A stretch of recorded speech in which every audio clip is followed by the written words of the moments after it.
इस वेबिनार में, इस ट्रेनिंग में आप सब लोगों का स्वागत करता हूं। मैं उन सब लोगों का स्वागत करता हूं जो पहले मुझे सुन चुके हैं। मैं उन लोगों का भी स्वागत करना चाहता हूं जो कि आज इवॉल्व इंडिया द्वारा ऑर्गेनाइज करे इस वेबिनार और ट्रेनिंग का पहली बार इसको सुन रहे हैं।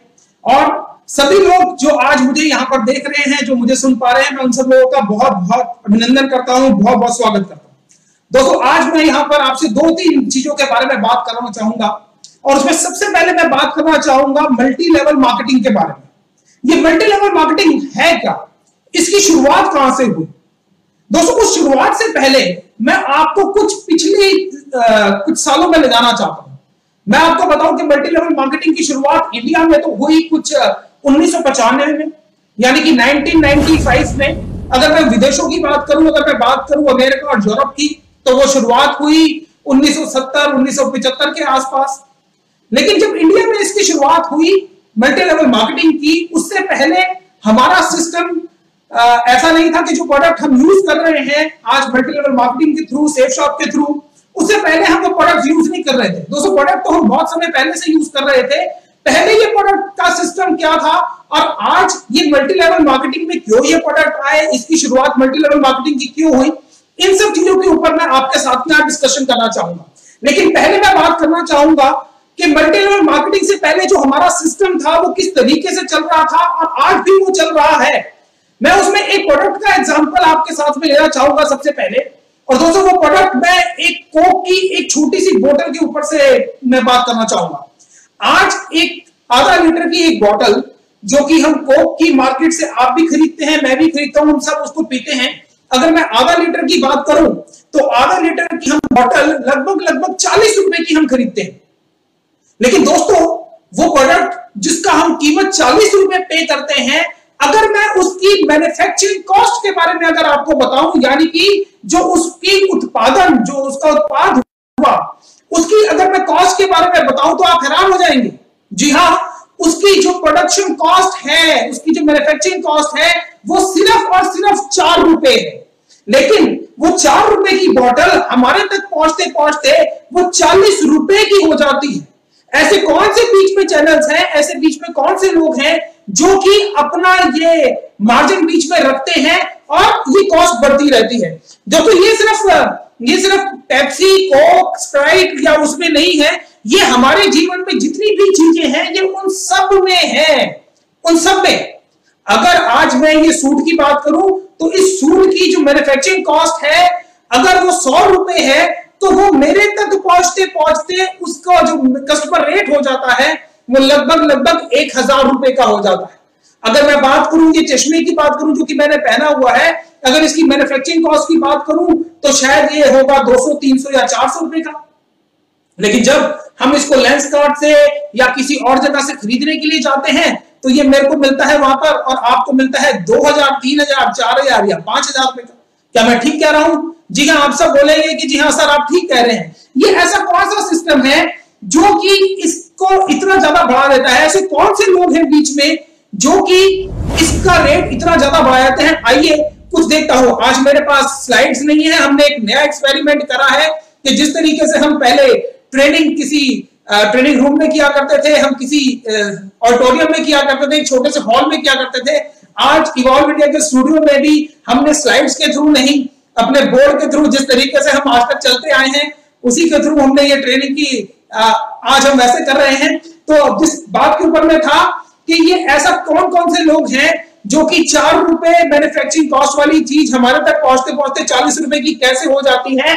उसमें जो सबसे बड़ा जो पहले अगर जो होता है वो होता है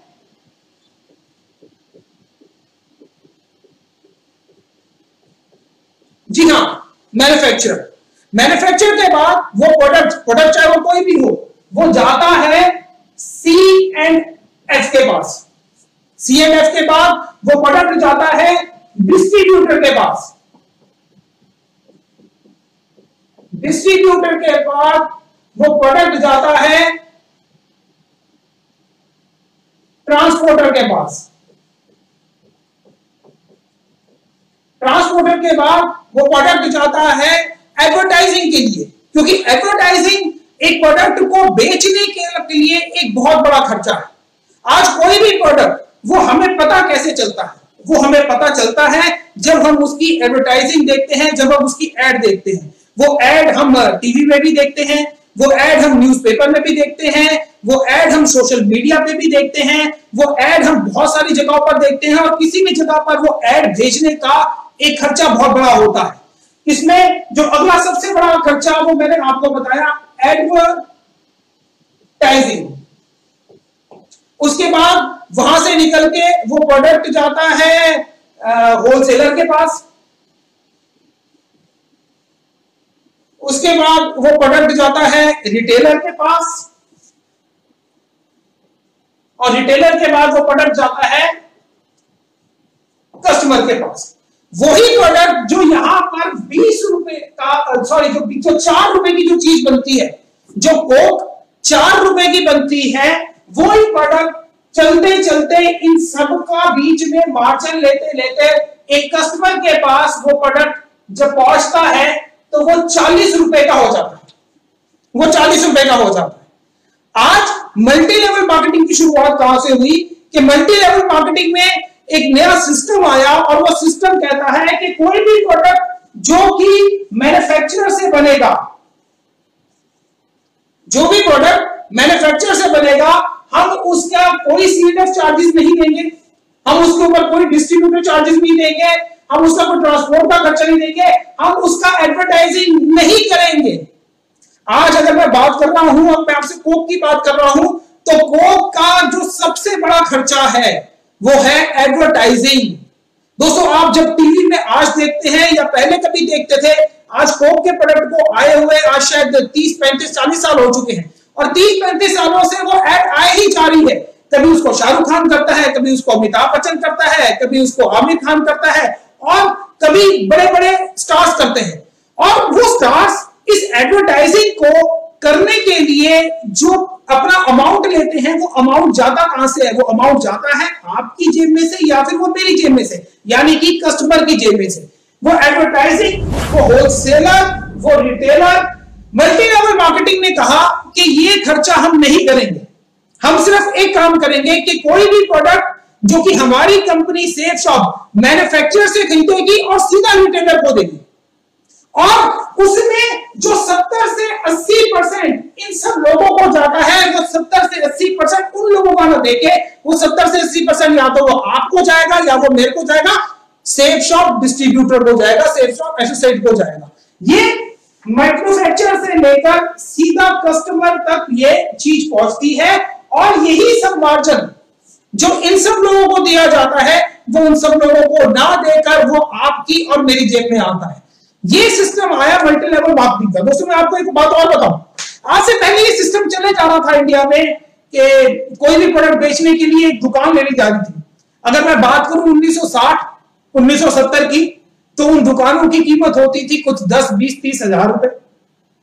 शायद हमारे जो माता पिता थे, हमारे ग्रैंडफादर थे, उन्होंने जो पुराने घर लिए हुए हैं, मुझे याद है मैंने अपने घर की जब रजिस्ट्री करवाई थी, मुझे घर की रजिस्ट्री करवाई थी मैंने 2005 में, जिस घर में मैं रहता हूं, जब मैंने उसको 2 करोड़ रुपए में लगभग खरीदा था, और पुरानी चेन जब मैंने ली तो मैंने देखा कि उसी आदमी ने यही वाला प्लॉट 1977 में या 75 में वो सिर्फ 11,000 रुपए का लिया था। ऐसे ही अगर मैं दिल्ली शहर में रहता हूं और मैं बात करूं रजौरी गार्डन की, मैं बात करूं करोल बाग की, मैं बात करूं चांदनी चौक की, 1970, 75 और 80 के दशक में वो दुकानें कुछ यही कीमत रखा करती थी। वो दुकानें कीमत रखा करती थी 10,000, 20,000, 30,000, या बहुत किसी की हद हो गई तो 50,000। लेकिन जब वक्त बढ़ा, जब हमारी इकोनॉमी आगे बढ़ी, तो 1990, 95 और 2000 के सन में आते आते उन दुकानों की कीमत बढ़ के करोड़ों रुपए की होगी। कितने की? जी हाँ, करोड़ों रुपए की। आज अगर मेरे पास कोई करोड़ों रुपए अगर हैं और मैं वहां पर कोई दुकान ले भी लेता हूं, तो हो सकता है कि मेरी जिंदगी आसानी से चल जाए, लेकिन सबके पास तो वो करोड़ों रुपए है नहीं। आप हो सकता है कोई शिमला में बैठे हो सकता है कोई रांची में बैठा हो सकता है कोई पटना में बैठा हो, और हो सकता है कोई चंडीगढ़ में बैठा हो। कहीं की भी जो कहानी है वो लगभग बराबर सी है। आज कहीं पर आप कोई दुकान लेने जाते हैं तो उसको करोड़ों से कम में कुछ भी नहीं आता। क्या मैं ठीक कह रहा हूं? जी हाँ, आप कहेंगे कि सर आप बिल्कुल ठीक कह रहे हैं। दोस्तों, आज वहां पर करोड़ों रुपए की ये कीमत लगाकर जो रिटेलर है वो क्या मार्जिन क्या 2%, 1% या 5% रखेगा? जी नहीं, उसका भी 25% मार्जिन हो जाता है। हमारा एक दूसरा सिस्टम बना। वो दूसरा सिस्टम में क्या हुआ कि हमारे जो मल्टी लेवल मार्केटिंग में, अगर मैं अपनी बात करूं, अगर मैं अपनी शेयरिंग करूं, तो मैं आपको, आप कहेंगे कि सर आपके बारे में तो हम जानते हैं, लेकिन मैं फिर भी आपको बताऊंगा कि मैं अगर मैं अपनी लाइफ की बात करूं तो जहां से मुझे याद है मेरी कॉलेज लाइफ में मेरे बहुत बड़े बड़े सपने थे, और वहां से जब मैं असली जिंदगी में आया तो मैंने ये महसूस करा कि असली जिंदगी में जो सपने हम बचपन में देखते हैं, जो कॉलेज में हम देखते हैं, वो आसान करने, वो पूरे करने इतनी आसान बात नहीं है। जब मैंने उसके लिए काम करना शुरू करा तो मैंने उसमें बहुत सारे काम करने शुरू करे। मैंने प्रिंटिंग का काम भी करा, मैंने ट्रांसपोर्ट का काम भी करा, मैंने कैरोगेटेड बॉक्सेस का काम भी करा, जो गत्ते के हम बॉक्स बनाते हैं, मैंने उसका काम भी करा, मैंने नौकरी भी करी है, मैंने ट्रांसपोर्ट का काम भी करा है, मैंने फैक्ट्री भी चलाई है।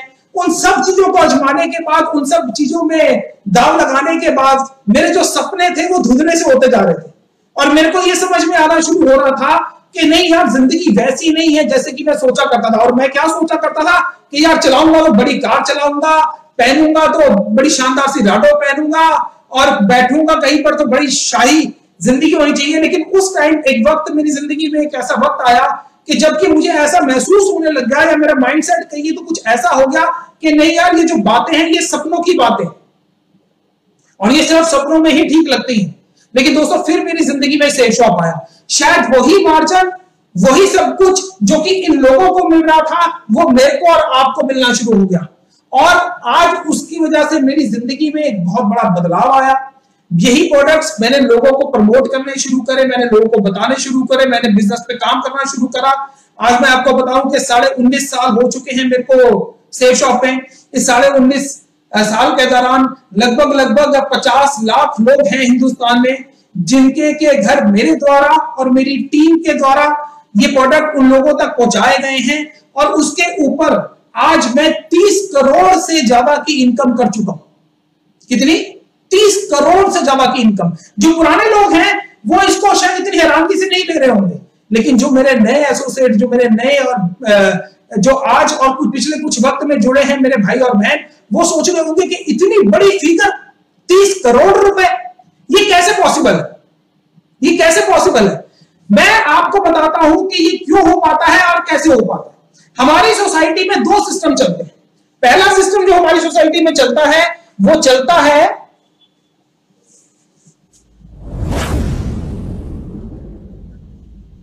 मैं साथ साथ में बोलता भी रहता हूं, मेरी पीठ आपको जरूर दिख रही है, लेकिन मेरी आवाज आप तक जरूर पहुंच रही होगी।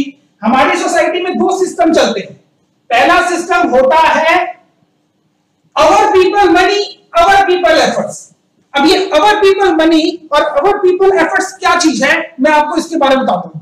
अवर पीपल मनी है कि हो सकता है कि मेरे मदर फादर या मेरे कोई पुश्तैनी जगह, मेरी पुश्तैनी दुकान दिल्ली में मेन बाजार में हो, चांदी चौक में हो, रजौरी गार्डन में हो या करोल बाग में हो, और अगर वो है तो मैं अपनी जिंदगी बड़े आसानी से चला सकता हूं। लेकिन अगर नहीं है और मेरे को आज रजौरी गार्डन में अपने लिए कोई एक दुकान लेनी है, तो उसकी कीमत शायद आज 15 से 20 करोड़ रुपए। क्या हमारे पास 15 से 20 करोड़ रुपए हैं वहां पर वो दुकान खरीदने के लिए? अगर आपके पास है तो फिर तो आप जाइए वहां पर, उस दुकान को चलाइए, आपकी जिंदगी बड़ी आसानी से बीत जाएगी। लेकिन अगर किसी कोई ऐसा है भी, अगर कोई ऐसा है भी कि जिसके के दादाजी एक दुकान छोड़ गए थे, दादाजी के 4 बेटे थे, 4 बेटों के भी आज बेटी बेटियां हैं, और आगे जाके वो 10, 12, 15 हो गए हैं, आज वो कहते हैं कि मेरे को एक और दुकान लेनी है, तो उसके लिए क्या करना होगा? उनको एक दुकान और लेनी होगी जिसकी की कीमत उनको चुकानी होगी। वहां पर एक दुकान और लेने के लिए वहां पर उसकी कीमत चुकानी होगी, और वहां से कमाई करने के लिए एफर्ट्स किसको करने होंगे? एफर्ट्स भी उन्हीं को ही करने होंगे। इस सिस्टम को कहते हैं अवर पीपल मनी, अवर पीपल एफर्ट्स। हाँ, मैं यहां पे लिख रहा हूं।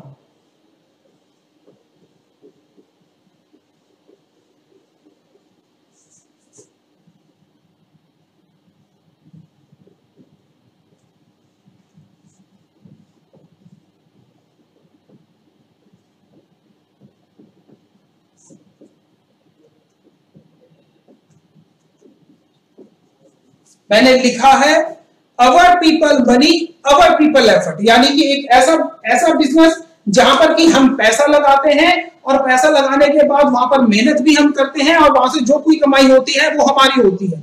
अगर हमारे पास कुछ पैसे हैं, वहां पे मैं जाता हूं द्वारका में 2 करोड़ रुपए की वो दुकान लेता हूं, वहां पे 2 करोड़ रुपए का माल डालता हूं, वहां पर मैं सुबह 9 बजे दुकान खोलता हूं, रात को 9 बजे तक उस दुकान में मेहनत करता हूं और उसके बाद वो जो इनकम होती है वो मेरी होती है। ये सिस्टम है कौन सा, मैं आपको फिर बता रहा हूं, अवर पीपल मनी अवर पीपल एफर्ट्स। लेकिन जो हमारी मल्टी लेवल मार्केटिंग में जो सिस्टम चलता है वो दूसरा चलता है। जी हाँ, मैंने आपको बताया कि 30 करोड़ रुपए की इनकम मैं यहां से कर चुका हूं। अगर मेरे पास कोई दुकान होती या मेरे पास ये होता तो ये 30 करोड़ रुपए की इनकम मैं सारी जिंदगी में नहीं कर सकता था। लेकिन मैं जिस पैटर्न के ऊपर काम कर रहा हूं उस पैटर्न को कहते हैं others people money others people effort. जी हाँ, याद रखिए कौन सा, others people money others people effort. मैं यहां पर लिख रहा हूं, ध्यान दीजिएगा।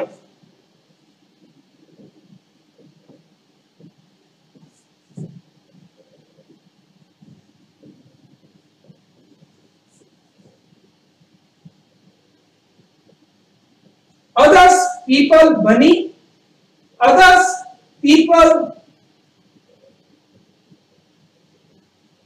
एफर्ट्स। ये क्या है? मैंने इस बिजनेस में जब शुरुआत करी थी तो मैंने एक प्रोडक्ट लिया था, उस प्रोडक्ट के लिए मैंने कुछ लगभग 7-8 हजार रुपए पे करे थे। वो 7-8 हजार रुपए पे करने के बाद क्या इस बिजनेस में मैंने अपनी कोई इन्वेस्टमेंट करी? जी नहीं, मैंने इस बिजनेस में कोई इन्वेस्टमेंट नहीं करी। मैंने ये प्रोडक्ट अपनी और अपनी टीम के थ्रू लोगों तक पहुंचाए, इसको प्रमोट करना शुरू करा और घर घर तक मैंने इस प्रोडक्ट को पहुंचाया। मेरी वहां पर मेहनत लगी, मेरे एफर्ट्स लगे, मेरी टीम को बढ़ाने में, मेरी टीम की सेल्स करने में मैंने उसकी मदद करी। अदर पीपल मनी, जो लोग आए उसमें से बहुत सारे लोग आप यहां पे सुन रहे हैं, आप आए, आपने अपने लिए प्रोडक्ट लिया, क्या मेरा उसमें कोई पैसा दोबारा से लगा? जी नहीं, मेरा उसमें कोई भी पैसा दोबारा से नहीं लगा। इसको कहते हैं अदर पीपल मनी और अदर पीपल एफर्ट्स।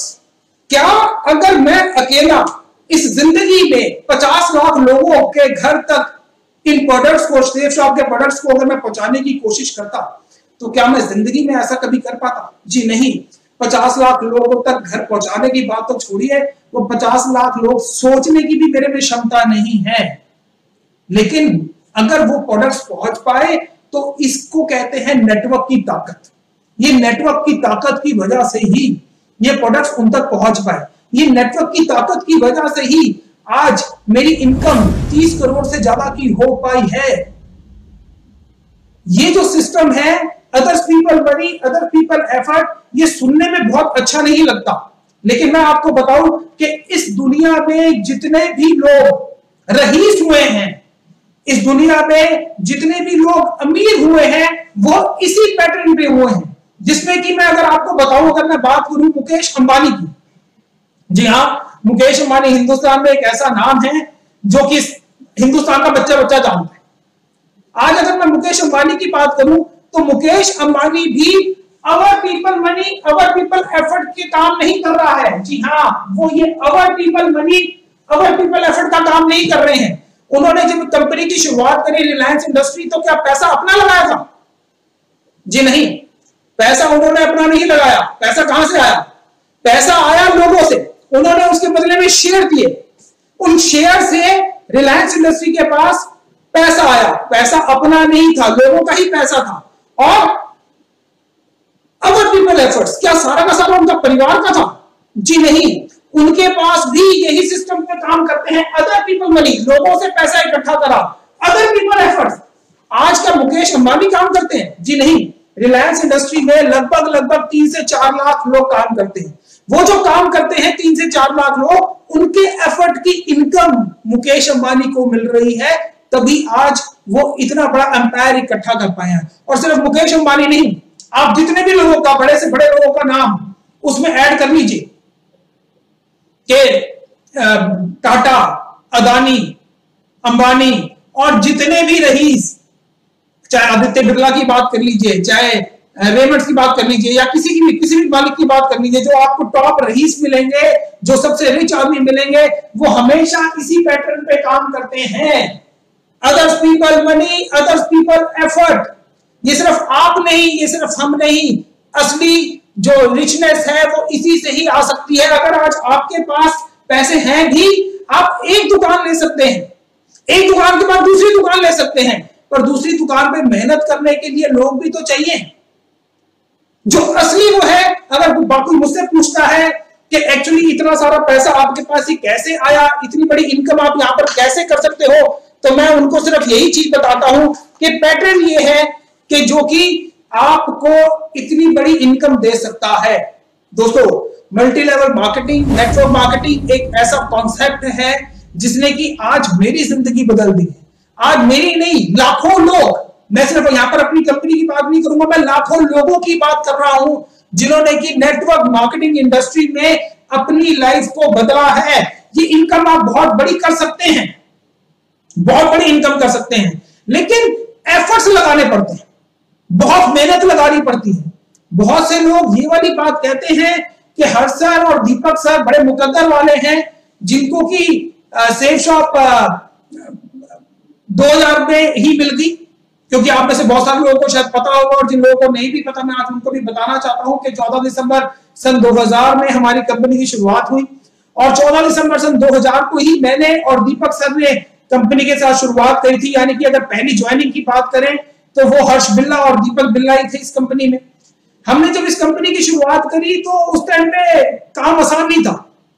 आज जब बहुत बड़ी इनकम की बात आती है, जब बहुत बड़ी टेस्टिमनीज की बात आती है, हो सकता है कि आज आप फ्रेशर लेवल पर हो और आप किसी को जब प्लान दिखाते हैं कि पहले महीने में 2, दूसरे महीने में 4, तीसरे महीने में 8, 16, 32, 64 ये प्लान आप दिखाते हैं वेबिनार के थ्रू, तो लोग पूछते होंगे आपसे कि आपकी क्या अचीवमेंट है, आपकी क्या इनकम है। हो सकता है आप अपने बारे में ना बताते हो, पर हो सकता है आप बड़े सारे सीनियर्स के बारे में बताते हो कि ये हमारे सुबोध सर हैं जिन्होंने कि 2.5 करोड़ रुपए का घर यहां से लिया है, ये हमारे पांडा सर हैं जिन्होंने कि 80 लाख रुपए की रेंज रोवर ली है, ये हमारे अमित सर हैं जिन्होंने यहां से ऑडी खरीदी है, ये हमारे मान सर हैं जिन्होंने कि यहां से इतनी इनकम करी है, यहां से इसूजू की गाड़ी खरीदी है, ये हमारे अजय सर हैं जिन्होंने कि यहाँ पे गाड़ी ली। आप शायद मेरे बारे में और दीपक सर के बारे में बताते हो, आप ये बताते होंगे, लेकिन इस बिजनेस में आपको स्ट्रगल करना भी पड़ेगा।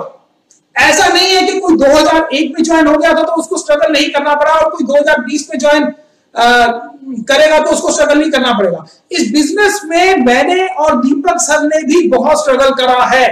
इतना स्ट्रगल करा है कि अगर मैं उनके बारे में, उनकी कहानियों के बारे में मैं आपको बताना शुरू हो जाऊं कि क्या क्या काम हमने करे हैं, तो शायद पूरी रात बीत जाएगी।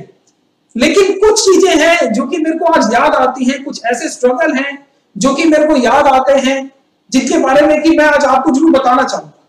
वो मैं आपको इसलिए मैं बताना चाहूंगा कि आज बहुत सारे लोगों को ये लगता होगा कि यार हम काम तो कर रहे हैं पर रिजल्ट नहीं आ रहे, तो उसके बारे में मैं आपको बताऊंगा कि मेरा एक ऐसा वक्त था कि जबकि मैं कई सारे शहरों में गया, लोग तो यहां पर आपको झूठे मूठे वादे कर देते होंगे, मेरे साथ तो कुछ ऐसी ऐसी स्टोरियां हुई हैं जिसको कि मैं कभी जिंदगी भर नहीं भूल सकता। मैं इस पे अगर मैं शुरुआत करूं आज अपने स्ट्रगल की, तो उसमें मैं सबसे पहले आपको बताता हूं कि शायद आज तो हमारा वो बोलना उतना ज्यादा नहीं हो पाता, लेकिन जब हम फ्रेशर लेवल पे थे तो सुबह 9 बजे 9:30 बजे से हमारी सेफ शॉप की जर्नी शुरू हो जाती थी, और वो रात को कभी 11 बजे, कभी 12 बजे, कभी 1 बजे और कभी 2 बजे खत्म हुआ करती थी। दोस्तों, जो प्लान आज हम शो करते हैं, जो वेबिनार में हम आज देखते हैं, हमारा गला बिल्कुल नहीं सूखता है, हमें बोलने में ताकत नहीं लगानी पड़ती है, लेकिन जब शुरुआत के दिन थे, जब मेहनत करनी शुरू करी थी, तो ना तो ये कोई वेबिनार था, ना कोई सेमिनार था, वो हम किसी को भी जब प्लान शो किया करते थे तो वो पेपर पेन के ऊपर गोले बना के शो किया करते थे। कुछ इस तरीके से किया करते थे कि वो पेपर के ऊपर हम बताते थे कि यहाँ पर आप होंगे, यहाँ पर आपकी वो 2 सेलें आएंगी, ये 2 लोग आपकी ये 2 करेंगे। फिर हम वहां पर अपने प्रोडक्ट्स के बारे में बताते थे, हम वहां पर अपने बिजनेस प्लान के बारे में बताते थे। सुबह से लेकर रात तक ऐसे पता नहीं कितनी बार हम प्लान देते थे। रात को जब मैं और दीपक सर डिस्कस किया करते थे तो ये डिस्कस किया करते थे कि आपने कितने प्लान शो करे, और मैं पूछता था कि दीपक जी आपने कितने प्लान शो करे। हमारी एवरेज बात होती थी कि मैंने आज 10 करे, मैंने आज 11 करे, मैंने आज 12 करे और मैंने आज 13 करे।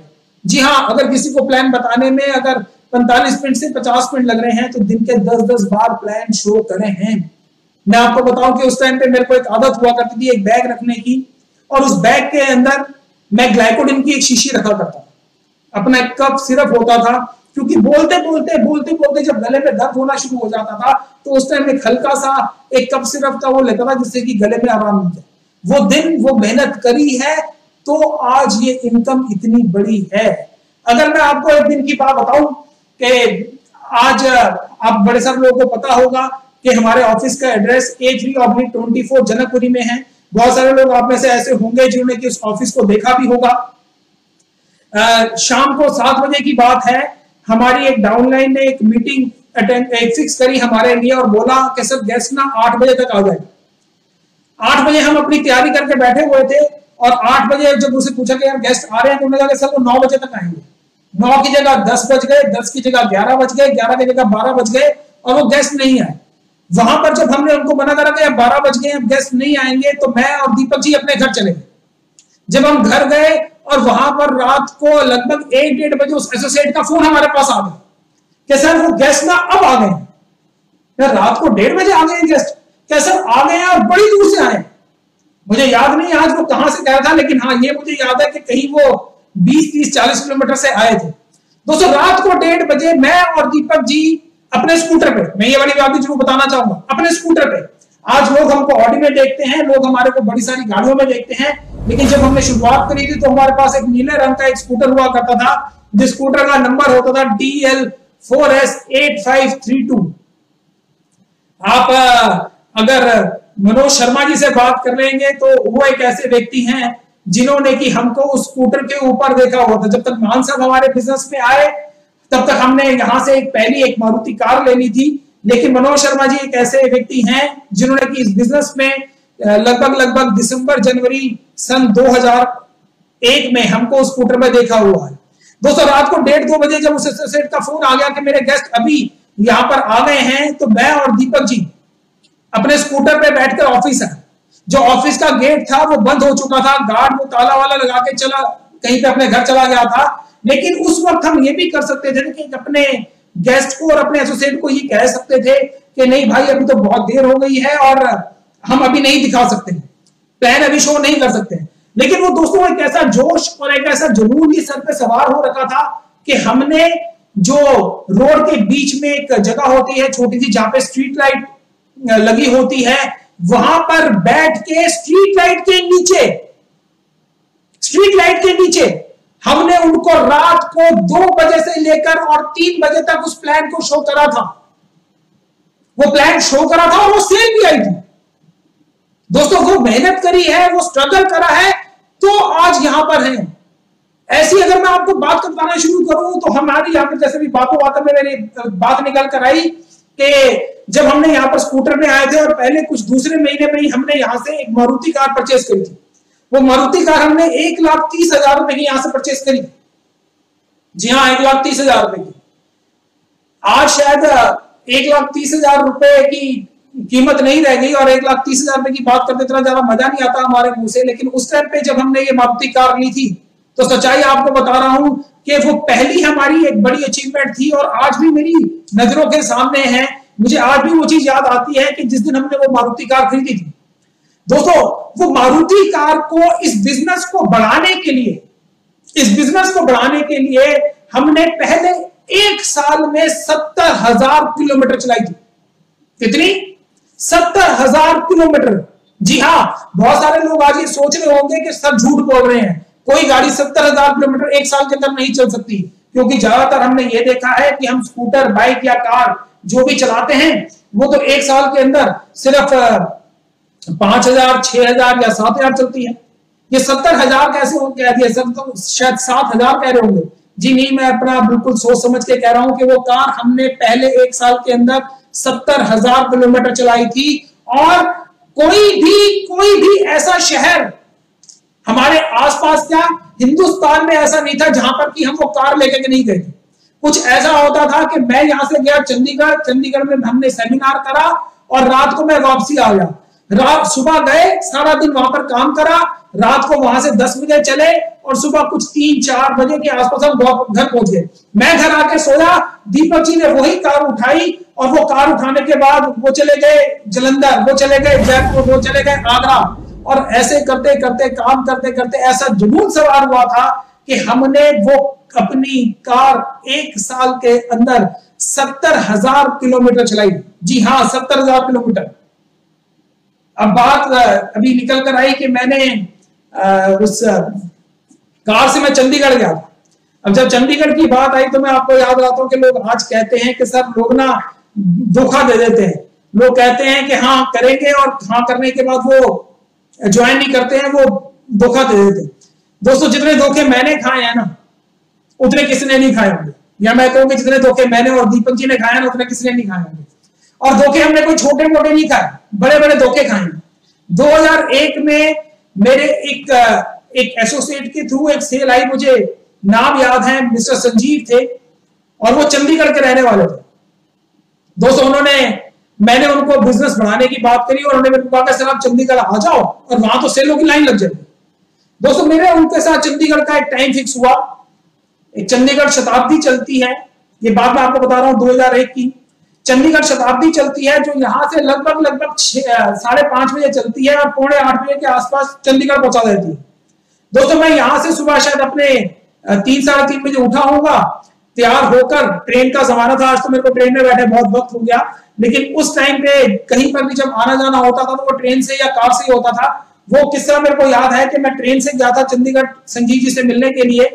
3:30 बजे मैं उठा, मैंने तैयार होकर लगभग 4:30 बजे मैं टैक्सी से स्टेशन की तरफ रवाना हुआ।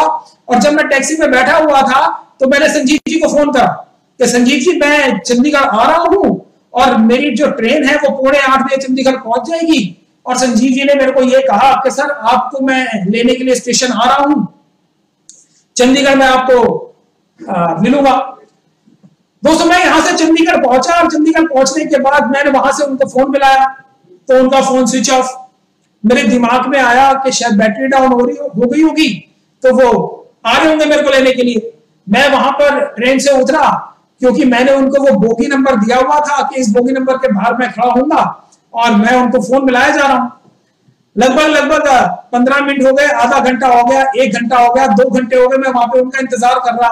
मैं ये सोच रहा कि शायद कहीं फंस गए होंगे और अभी आ रहे होंगे। लेकिन दोस्तों, 2-3 घंटे इंतजार करने के बाद मुझे ये वाली बात समझ में आई कि नहीं, वो कहीं फंस गए होंगे और नहीं आ पाए। दोस्तों, मैं चंडीगढ़ पहली बार ही गया था अपनी जिंदगी में। मैंने वहां से फिर कुछ अरेंजमेंट करा और जाकर मैंने एक होटल में एक कमरा ले लिया और मैं इंतजार करता रहा कि अभी उनका फोन आएगा और वो मेरे को मिलेंगे। दोस्तों, वो सारा का सारा दिन उनका फोन नहीं आया। मैं अगले दिन भी वहां पर रहा, उनका फोन नहीं आया, और जो उनका फोन स्विच ऑफ था वो स्विच ऑफ ही रहा, वो फोन स्विच ऑफ ही रहा। लेकिन वो तो नहीं मिले, मेरे को चंडीगढ़ में कुछ और लोग मिल गए। मैंने उनकी सेल निकाली, मैंने उनके साथ काम करना शुरू करा, जिससे कि मेरे को बहुत बड़ा नेटवर्क मिला। धोखा भी मिलेगा, लोग ऐसे भी होंगे जो आपको चीट करेंगे, जो कि आपको धोखे देंगे, पर उन धोखों के साथ आपको कुछ लोग ऐसे भी मिलेंगे जो आपका साथ भी देंगे और आपके साथ काम भी करेंगे। दोस्तों, मैं कहानी कभी जिंदगी में नहीं भूलूंगा। मैं साथ में एक घूंट पानी जरूर पी लेता हूं। मैं कहानी कभी नहीं भूलूंगा कि मैं और दीपक जी, शायद सन मेरे को याद नहीं है, लेकिन हम दोनों बनारस जा रहे थे। जब बनारस जा रहे थे तो हमारे को थोड़ी सी इनकम हो गई थी, मतलब बात पहले 1-2 साल की है। हमको थोड़ी सी इनकम हो गई थी तो हम सेकंड एसी ट्रेन में जा रहे थे। जब हम सेकंड एसी ट्रेन में जा रहे थे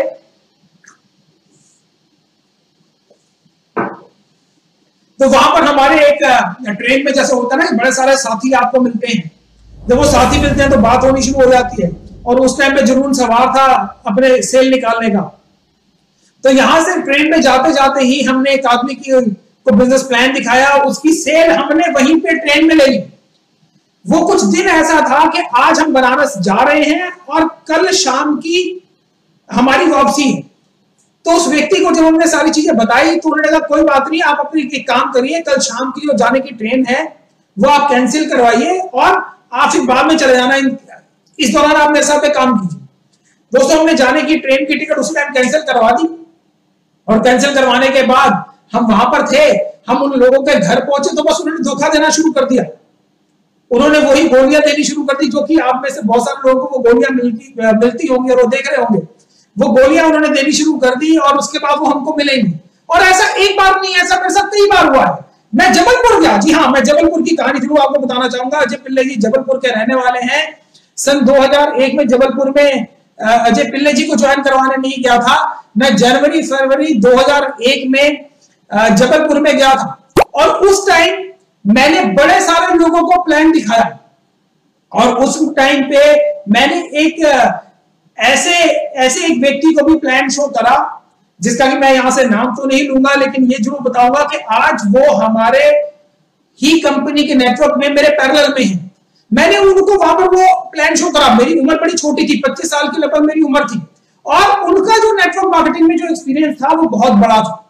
वो मेरे को, मैं जब उनको प्लान बताना शुरू करा सेफ शॉप का, तो उन्होंने सुना ही नहीं।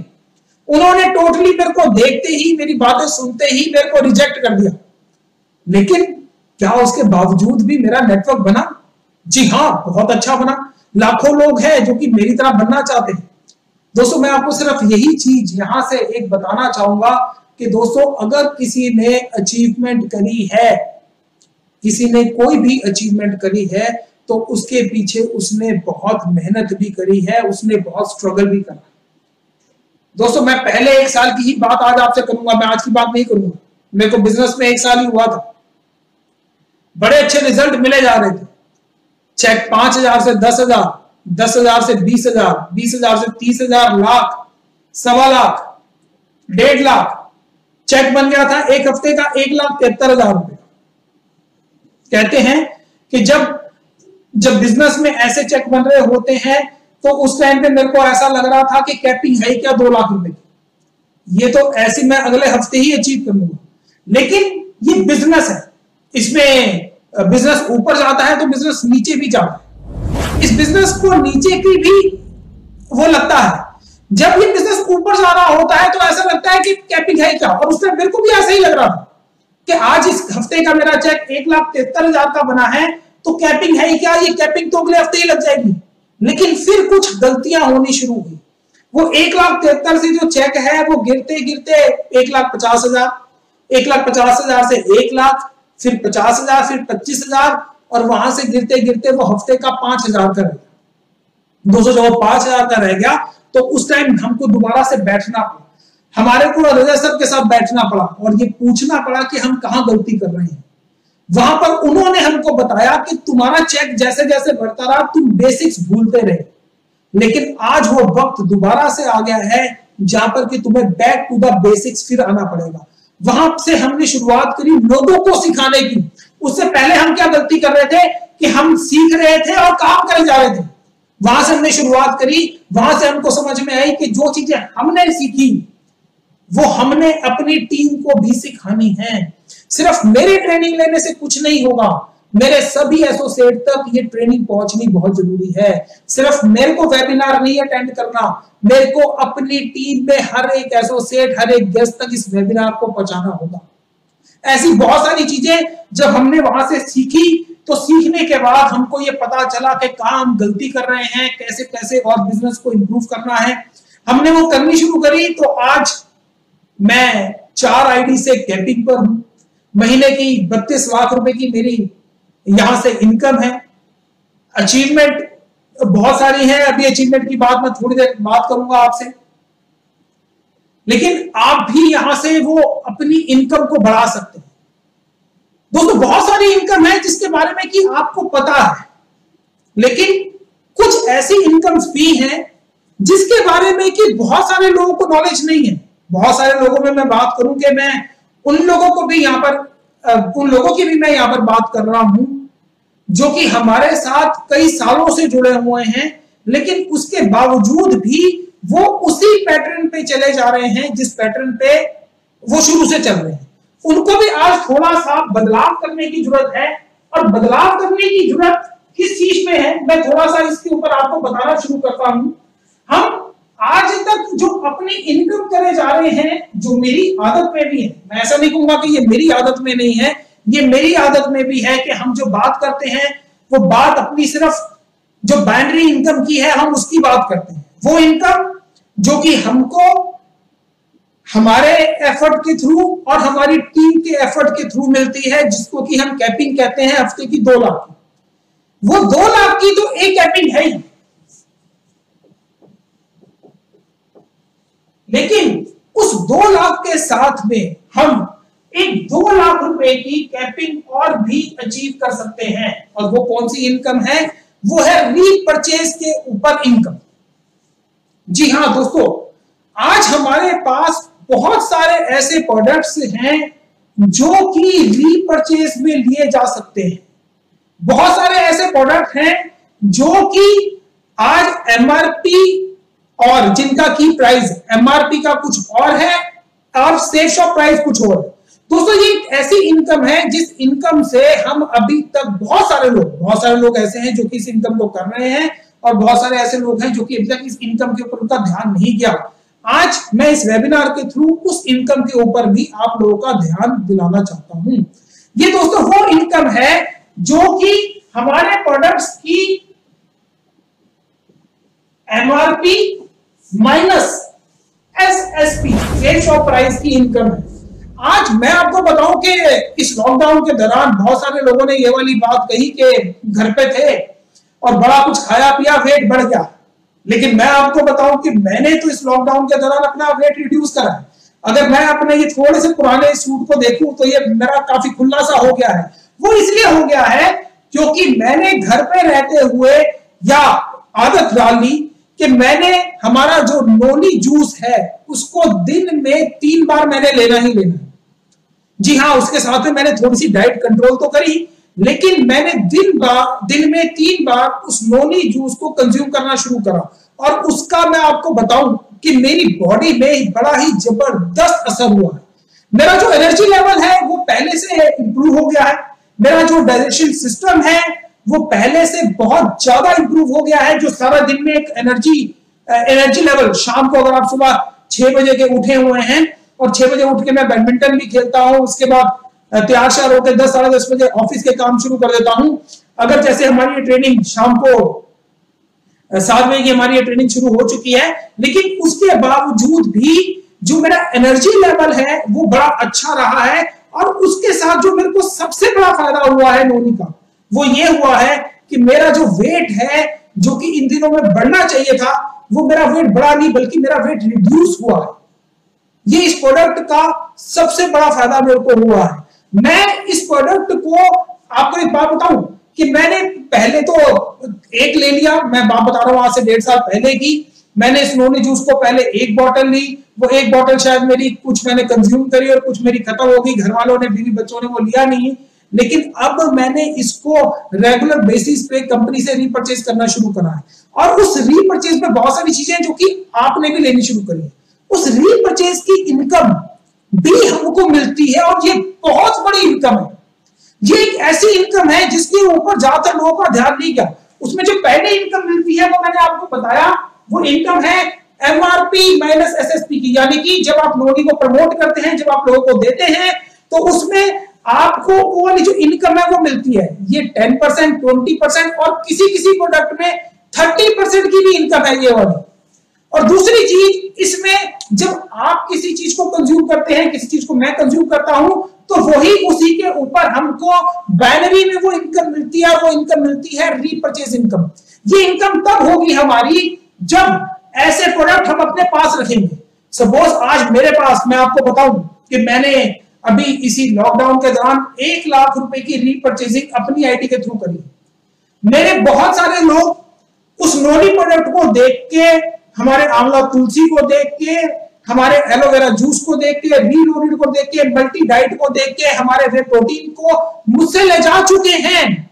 लेकिन वो ले जाएंगे कब? जब ये प्रोडक्ट मेरे पास या आपके पास पड़े होंगे। दोस्तों, इसको आप ये देकर अपनी रीपरचेज इनकम को भी कर सकते हैं। और साथ में एक गलती जो मुझसे हुई है, एक गलती जो कि मुझसे हुई है, जो मैं आगे से नहीं करने वाला। और बहुत सारे मेरे भाई और बहन ऐसे हैं जिन्होंने शायद वो गलती करी होगी या नहीं करी होगी, मेरे को नहीं पता, लेकिन हाँ मैं आज आपको उसके बारे में जरूर बताना चाहता हूं। और वो गलती क्या हुई कि मैंने जो अपनी रीपरचेज की जो इनकम है वो मैंने अपनी जो आईडी है हर्ष बिल्ला,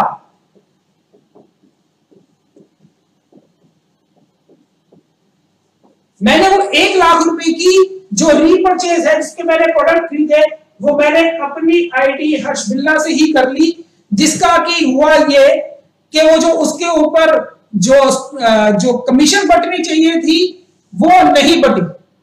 आप मेरा बात समझ रहे हैं? मैंने 1 लाख रुपए का रीपरचेज करा, वो मैंने रीपरचेज कर लिया अपनी आईडी से, हर्ष बिल्ला की आईडी से। अब हर्ष बिल्ला के ऊपर कितने लोग हैं? कंपनी है, तो वो पैसा जो उसके ऊपर बटना चाहिए था नहीं बटा। वो अब गलती क्या हो गई? वो ये हो गई कि अब मेरे नीचे बहुत सारे लोग हैं, मेरे नीचे बहुत सारे लोग हैं और मेरी बहुत सारी आईडी है। मैं अपनी उस आईडी से जिसकी की मेरी वीकर के नीचे, सबसे नीचे जाकर वो व्यक्ति जो कि मेरे नेटवर्क में आज नया जुड़ा है, मैं उस आईडी से जाकर वो रीपरचेज कर लूंगा।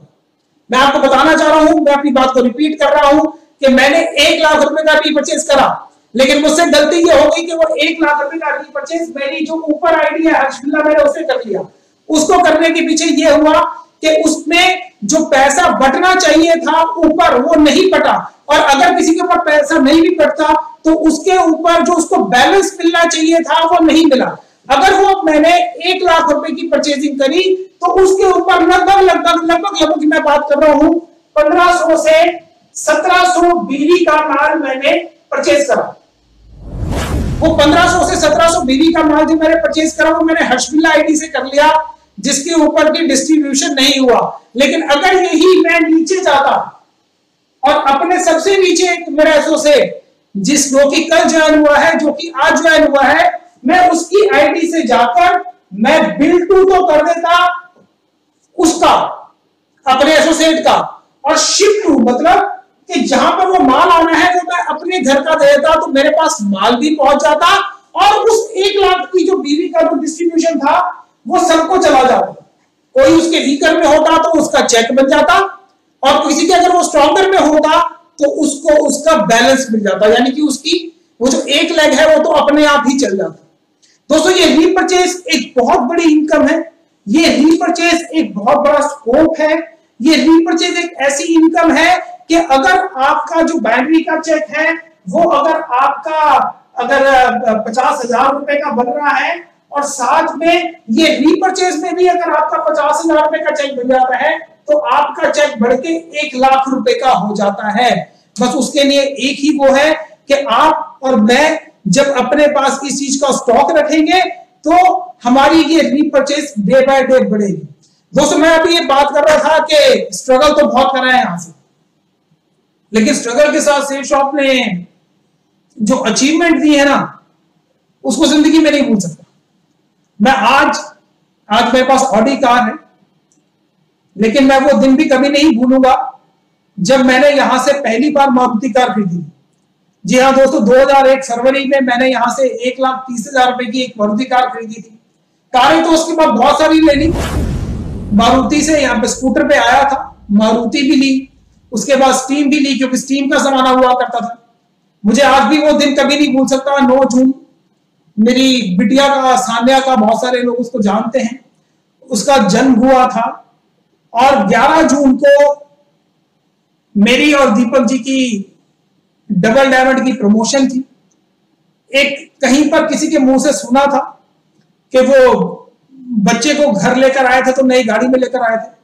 दोनों मौके बड़े शानदार थे, और क्योंकि हमारी डबल डायमंड की प्रमोशन भी होनी थी और मेरी बिटिया का भी जन्म हुआ था, तब मैंने वो होंडा सिटी खरीदी थी। नहीं, यहां से वो दिन एक ऐसा दिन है कि मैं कभी जिंदगी में नहीं भूल सकता।